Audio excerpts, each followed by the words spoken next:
Tonight on KGW News, the search continues for a missing toddler who disappeared from his yard. 382 acres have been searched thus far, as well as 283 miles covered. The three-pronged approach teams are taking to find the 2-year-old. Plus, the punishment for the thief that crashed a tow truck with the driver clinging to the back.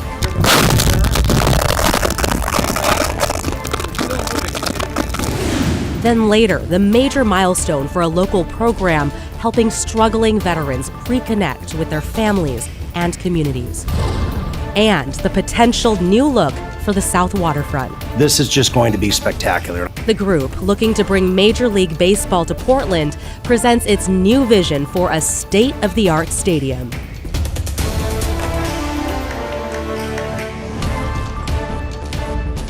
We begin tonight with the frantic search for a toddler who disappeared over the weekend while playing in his front yard near the Oregon coast. Crews are working through the night, searching from the ground, in the air, and in the water to find 2-year-old Dane Paulson.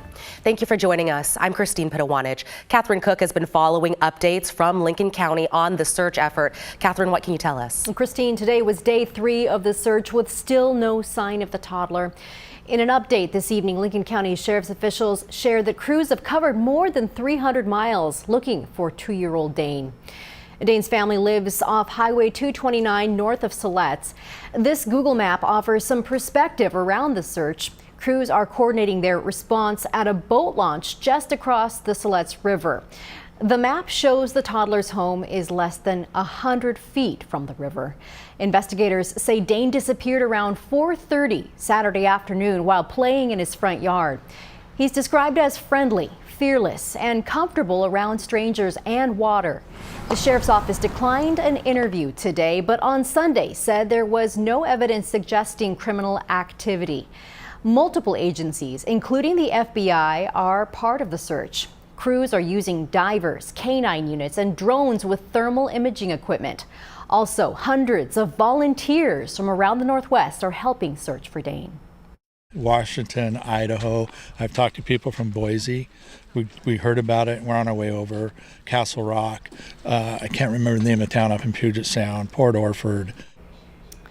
Dane was last seen wearing a gray fuzzy hoodie with ears, black pants, and blue and white shoes.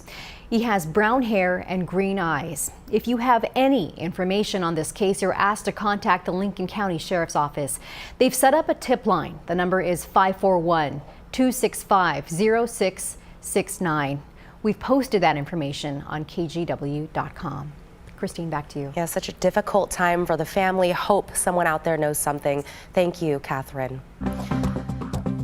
Okay, let's get you caught up on some of the other headlines tonight. The man accused of killing an elderly woman and putting her body in a suitcase on Sauvie Island appeared in court for his arraignment today. The body of 80-year-old Judy Hurley, also known as Judy Five Coats, was found 2 weeks ago along the Willamette. 54-year-old Michael Moody was arrested a few days later. He pleaded not guilty to murder and abuse of a corpse.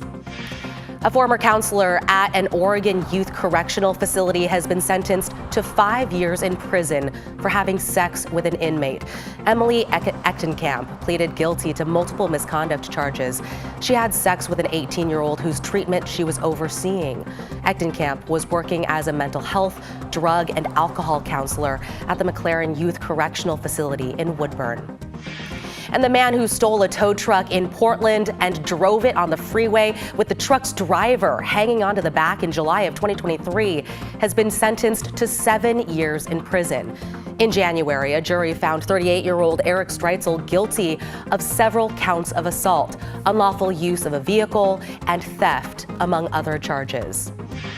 Also, video shows the view from the sky as Portland police worked to stop 2 street racers on Marine Drive Friday night. You can see the cars doing burnouts in intersections.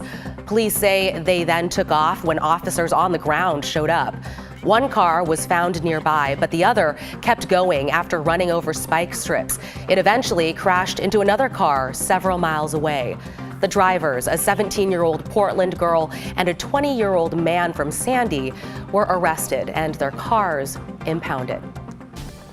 Time to talk a little weather now with Chief Meteorologist Matt Sfino. Matt, how are things looking as we head into tomorrow? Hey, Christine, not that bad. We got some showers that rolled in today to the Oregon coast, so we'll see a few more tomorrow. This is not a big rainstorm, though, and after this blows through, we actually have some really great weather to finish off the week. You can see on Doppler radar, there's not much out there. Off the coast a little bit, trying to get organized, but it hasn't had a whole lot of success just yet. Hey, this is pretty cool. A great picture from Northeast Oregon, Wallowa Lake. Look at the ice pack breaking up. There's the lake, and if I zoom in, you can see a paddle border out there right along the edge of the ice. Look at the color of this water. It looks like the Caribbean out there. So our spate of warm weather helped to break up the ice pack on the lake and inspired that paddle border, it seems, get out there for some early time on the water. Just a great shot. We thank Kevin for sending that one in. Showers tomorrow, yes, but it dries out for the rest of the week. Wet weather likely to come back next week along with some mountain snow, but I think it might be a couple days into next week. So really, we've got some pretty good conditions to look forward to for the rest of the week. Christine? Yeah, sounds good. Thank you so much, Matt. New at 11, the Portland Diamond Project once again stepping up to the plate to talk plans for a new baseball stadium and bringing an MLB team to the Rose City. Alma McCarty has been looking at their presentation that they made to lawmakers today. Alma, that included a new sneak peek of the stadium. Absolutely. These are the official concepts from the Portland Diamond Project, what a Major League Baseball stadium in Portland will probably look like, with a view of the Willamette and Mount Hood and the West Hills behind it, and accessible from the Tillicum Crossing. Leaders are eager to start work on this vision in 2027. We are unified in our support, and we are making tremendous progress on this effort. Portland leaders presenting a united front for lawmakers in Salem as they unveil new renderings of a baseball stadium planned for Portland's south waterfront. This is going to be a world-class, state-of-the-art, 32,000-seat stadium with a retractable roof, so it will be a civic asset for 365 days a year. These concepts, the official vision for the park between Tillicum Crossing and the Ross Island Bridge, accompanied an update from the Portland Diamond Project and the hopes of breaking ground on this site in about 2 years. We are in the majors, and I want our city to start swinging for the fences. We have to start acting like a major city. Leaders touted how a ballpark on the 33-acre property would have implications far beyond Portland. We are the linchpin for the state, and so goes Portland, so goes Oregon, and we have a unique once-in-a-lifetime opportunity.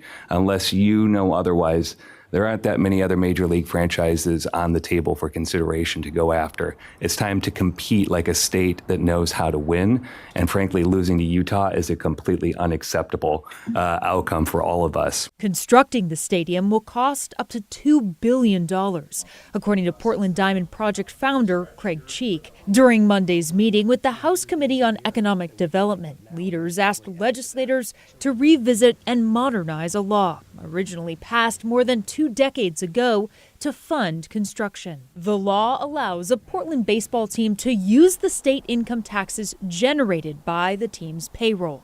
An update, Cheek says, would better reflect the current revenue generated by players' salaries and the rising costs to build a world-class stadium in downtown Portland. We want to show that MLB in Portland and in the state is the best state and city for expansion. Some of the lawmakers in committee this morning brought up concerns with traffic, concerns with safety. The Portland Diamond Project assuring them that they are considering all of this as they continue their work to promote a ballpark and try to lure a team to the city. Christine? It's been a long road. We'll have to see where it goes. Thank you, Alma. Also at the state capitol today, Oregon Governor Tina Kotek announced a new bill aimed at creating more housing by reducing barriers for builders and buyers. The bill focuses on building more middle housing like duplexes and triplexes, not single-family homes. So this bill is about choice. It's about affordability. When we can build more kinds of homes, people have more options. Supporters say the bill cuts red tape and fixes a problem that slows the process of getting multifamily homes built. But some Republicans say it doesn't go far enough and should cover single-family housing as well. They've opted to introduce their own set of housing bills instead. New tariffs are taking effect as we speak. President Trump said 25% tariffs on Mexican and Canadian imports would start Tuesday. Tariffs on Chinese goods are also going up to 20%. The president says the tariffs are meant to force the U.S.'s neighbors to crack down on drug trafficking as well as illegal immigration and to encourage more manufacturing in the U.S. But many economists are worried the cost for things like groceries, electronics, clothes, cars will all go up.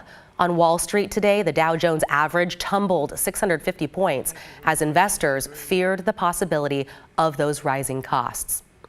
And a quick programming note for you. Tomorrow, President Trump will be addressing Congress for the first time since taking office. Coverage begins at 6 o'clock right here on KGW and KGW+. And after the speech, we'll have a special edition of KGW News at 9 p.m.